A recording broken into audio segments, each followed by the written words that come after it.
Hello, and welcome to MrTeaAndScones. We're all here reading you a creepypasta this time, Hello. due to our, discovery and paranoia due to a Furby we've just found in Orange's room. Yes. Right, here we go. Called Mr.Widemouth. On creepypasta. Oh god, go off a bit. Right. During my childhood, my family was like a drop of water in a vast river, never remaining in one location for long. We settled in Rhode Island when I was 8, and there we remained until I went to college in Colorado Springs. Colorado's where South Park's at. Most of my memories are rooted in Rhode Island, but there are fragments in the attic of my brain which belong to the various homes we had lived in when I was much younger. Most of these memories are unclear and pointless. Chasing after another boy in the backyard of a house in North Carolina, trying to build a raft to float on a creek behind the apartment we rented in Pennsylvania, and so on. But there is one set of memories which remains clear as a glass.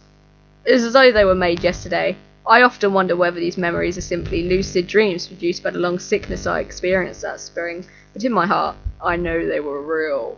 We were living in a house just outside the bustling metropolis of New Vineyard, Maine. Maine, population 643.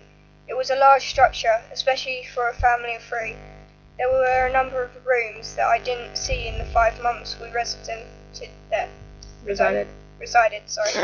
In some ways, it was a waste of space, but it was the only house on the market at the time, at least within an hour's commute to my father's place of work. The day after my 5th birthday, and tended by my parents alone, I came down with a fever. The doctor said I had That word. which meant no Mononculosis. rough play and more fever for at least another 3 weeks. It was horrible timing to be bedridden. We were in the process of packing our things to move to Pennsylvania, and most of my things were already packed away in boxes, leaving my room barren. My mother bought me ginger ale and books several times a day, and these served the function of being my primary form of entertainment for the next few weeks. Boredom Mind always that. loomed just around the corner, waiting to rear its ugly head and compound my misery. I don't exactly recall how I met Mr. Widemouth. I think it was about a week after I was diagnosed with mono. My first memory of the small creature was asking him if he had a name. He told me to call him Mr. Widemouth, because his mouth was large. In fact, everything about him was large in comparison to his body. His head, his eyes, his crooked ears, but his mouth was by far the largest. You kind of look like a Furby, I said as he flipped through one of my books. Mr. Widemouth stopped and gave me a puzzled look. Furby? What's a Furby? He asked. I shrugged. You know, the toy, the little robot with the big ears. You can pet and feed them, almost like a real pet. Oh, Mr. Widemouth resumed his activity. You don't need one of those. They aren't the same as having a real friend. I remember Mr. Widemouth disappearing every time my mother stopped by to check in on me. I lay under the bed, he later explained. I don't want your parents to see me because I'm afraid they won't let us play anymore.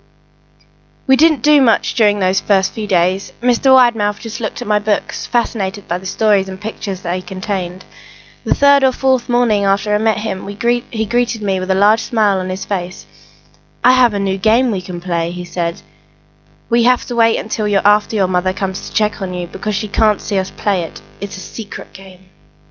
After my mother delivered more books and soda at the usual time, Mr. Widemouth slipped out from under my bed and tugged my hand.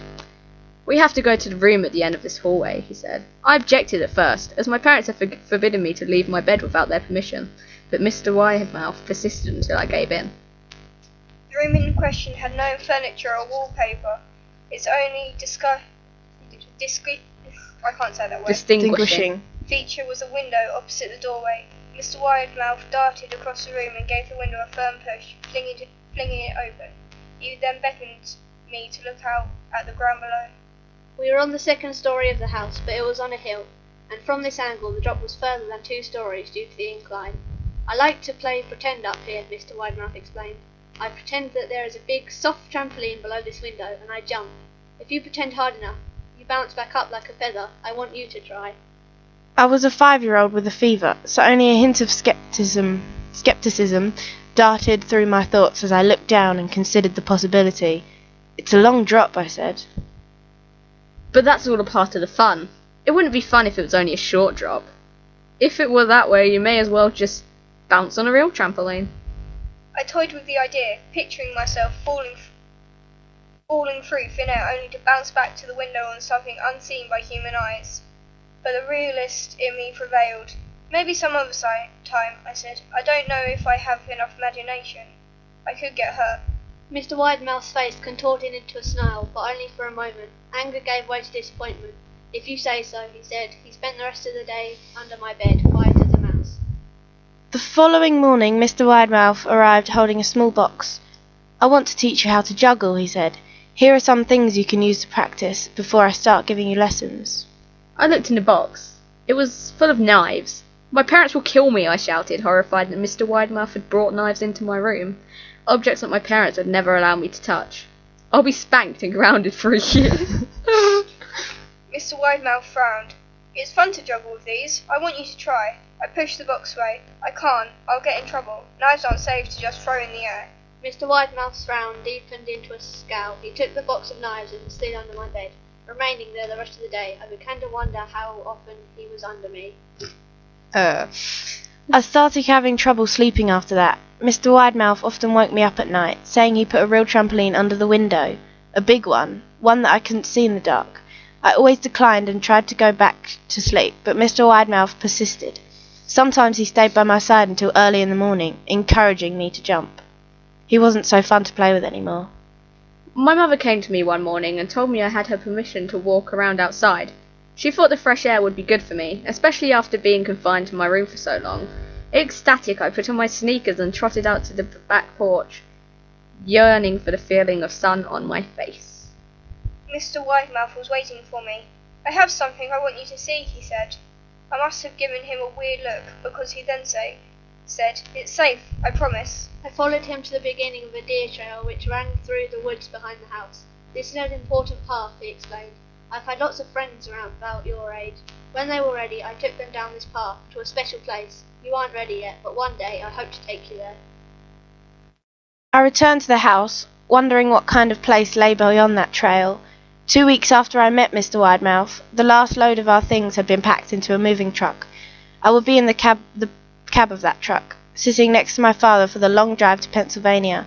I considered telling Mr. Widemouth that I would be leaving, but even at 5 years old, I was beginning to suspect that perhaps that creature's intentions were not to my benefit, despite what he said otherwise. For this reason, I decided to keep my departure a secret. My father and I were in the truck at 4 a.m. He was hoping to make it to Pennsylvania by lunchtime tomorrow, with the help of endless supply of coffee and a six-pack of energy drinks. He seemed more like a man who was about to run a marathon, rather than one who was about to spend 2 days sitting still. Early enough for you? My father asked with a hint of sympathy. I nodded and placed my head against the window, hoping for some sleep before the sun came up. I felt my father's hand on my shoulder. This is the last move, son, I promise. I know it's hard for you, as sick as you've been. Once Daddy gets promoted, we can settle down and you can make friends.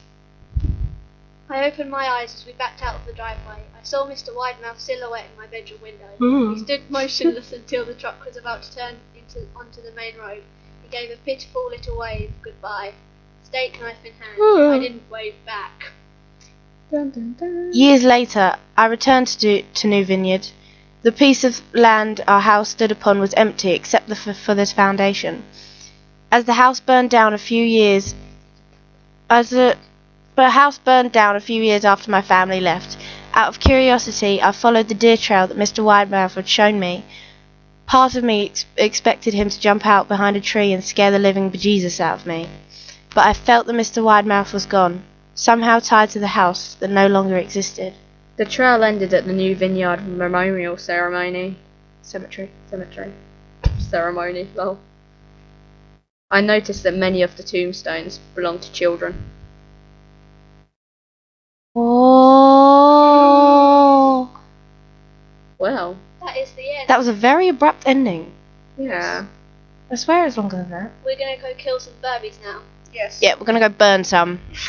Okay, bye. Right, bye.